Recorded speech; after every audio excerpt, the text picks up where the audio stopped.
Walk through any market in Paraguay, and you'll hear a distinct rhythm.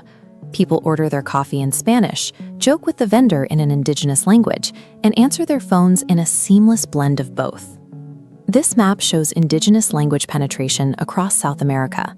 In Paraguay, 77% of the population speaks Guaraní, making it the only country in the Americas where an indigenous language is spoken by the non-indigenous majority.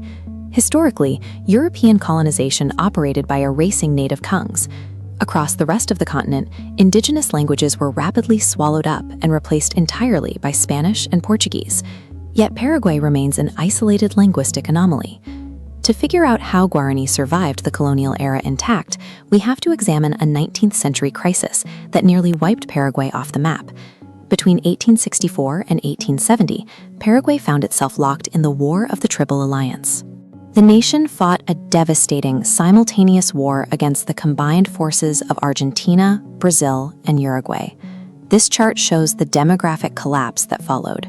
By the end of the conflict, 60% of the total volume of Paraguay's population was dead. When we break that collapse down by demographics, the specifics are grim. The fighting eliminated nearly every man of fighting age, leaving the surviving society almost entirely composed of women and young children.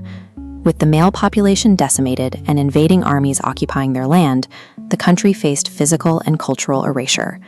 The continuation of the Paraguayan state now rested entirely on the shoulders of the surviving women. These women, later named Las Regeneradoras, or the Regenerators, stayed behind and went to work. They took over the agricultural production, managed the plows, and physically rebuilt the farms from the ground up. But they recognized a secondary, invisible threat. Surviving physically would mean very little if the surrounding Spanish and Portuguese empires simply absorbed their communities and erased their cultural identity. So they made a calculated choice. As an act of resistance, these mothers deliberately and exclusively taught their children Guaraní. They built a linguistic fortress. By raising a purely bilingual generation, they ensured their children would possess an audible identifier that could never be confused for the invading forces.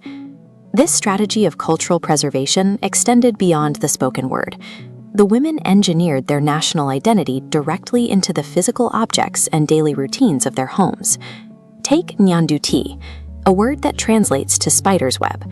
Creating this intricate geometric lace can take weeks of continuous work on a wooden frame.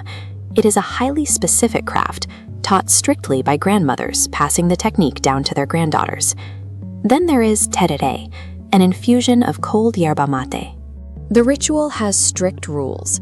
One person pours the water and passes a single shared metal cup around a circle, hand to hand, dozens of days a day. Weaving lace and passing the shared cup functioned as daily, repetitive communal votes. These acts reinforced the boundary lines of their national identity through every stitch and every sip. Yet, as the 20th century progressed, a harsh historical paradox emerged in how the rebuilt Paraguayan state actually treated the demographic that engineered its survival. While they secured the nation's future in the 1870s, women were severely delayed in gaining political enfranchisement. Paraguay was the last country in South America to grant women the right to vote, a milestone not reached until 1961. The economic restrictions were equally tight.